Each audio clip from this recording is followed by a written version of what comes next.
జై శ్రీరామ్. వాడపల్లికి బయలుదేరాం ఈ వారం కూడా, ప్రతి వారంలానే.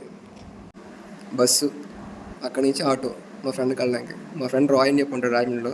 ఇద్దరం కలిసి వెళ్తాం అన్నమాట వాడపల్లి. రాజమండ్రి చాలా బాగుంటుంది చూడడానికి, ఎంతో అందంగా ఉంటుంది రాజమండ్రి. మన Pushkar ghat, Godavari ghat area, ISKCON temple, శివాలయం, అయ్యప్ప స్వామి టెంపుల్ చాలా బాగుంటాయి చూడడానికి.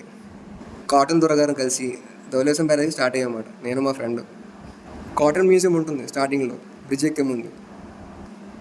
అక్కడి నుంచి ధవళేశ్వరం బ్యారేజ్ స్టార్ట్ అయింది. మన భీమవరం నుంచి రాజమండ్రి వచ్చేది ఈ బ్యారేజ్ నుంచే. కొన్ని ప్లేస్లకి ఎన్నిసార్లు వెళ్ళినా మళ్ళీ వెళ్ళాలనిపిస్తుంటుంది. అలాగే మన ధవళేశ్వరం బ్యారేజ్ కూడా. వర్షాలు బాగా కురవడంతో బ్యారేజ్ కూడా వాటర్ బాగా ఫిల్ అయి ఉంది. వర్షాలు ఇంకా బాగా కురిస్తే వాటర్ లెవెల్ ఇంకా ఇంక్రీజ్ అవుతుంది మన బ్యారేజ్ది. బైక్ రైడ్ చేసుకుంటూ నేను మా రాయ్ బ్యారేజ్ మీద అలా వెళ్తున్నాం. వచ్చేసరికి మళ్ళీ క్లైమేట్ ఎలా ఉంటుందో తెలియదు, అందుకే వెళ్ళే దారిలోనే కాసేపు బ్యారేజ్ మీద ఆగి ఫోటోలు తీసుకుంటున్నాం నేను మా రాయ్.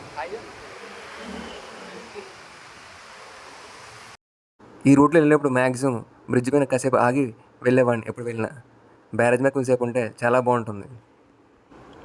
మళ్ళీ అక్కడి నుంచి స్టార్ట్ అయ్యాం వాడపల్లికి.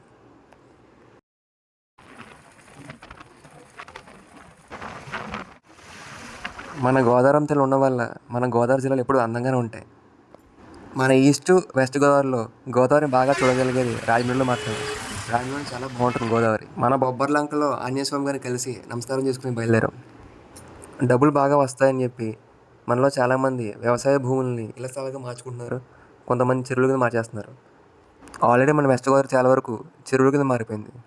ఇంతకుముందు ఈస్ట్ గోదావరి, వెస్ట్ గోదావరి ఉండేది రైస్ ప్రొడక్షన్.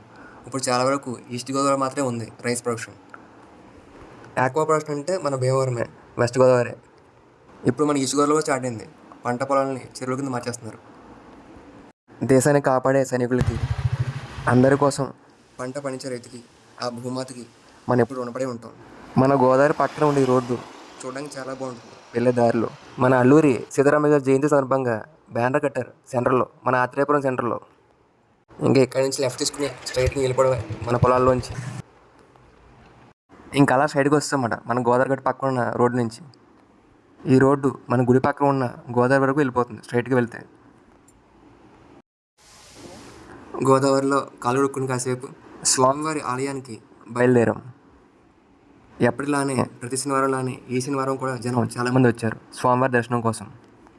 శాంతాకారం భుజగ సైనం పద్మనాభం సురేశం విశ్వాధారం గగన సదృశం మేఘవర్ణం శుభాంగం లక్ష్మీకాంతం కమలనయనం జ్యోతి హృద్యాన వంద్యం వందే విష్ణుం భవభయహరం సర్వలోకైకనాథం. 7 ప్రశ్నలు పూర్తి చేసుకుని స్వామివారి దర్శనం కోసం లైన్లోకి వెళ్ళాం. 4 రకాల దర్శనాలు ఉన్నాయి. స్వామివారి దర్శనం కోసం వచ్చిన అందరి కోరికలు నెరవేరాలని మనస్ఫూర్తిగా కోరుకుంటున్నాను. అందరూ బాగుండాలి, అందరికీ మంచి జరగాలని మనస్ఫూర్తిగా కోరుకుంటున్నాను. జై శ్రీరామ్. ఓం నమో వెంకటేశాయ. ఓం నమో భగవతే వాసుదేవాయ. గోవింద గోవింద. స్వామివారి దయతో 5వ శనివారం పూర్తయింది. ఇంకా దర్శనం అనంతరం రాజమండ్రికి బయలుదేరాను. Kovvur bridge, bus journey, Ilaiyaraaja గారి పాటలు విండో సీట్ పక్కన.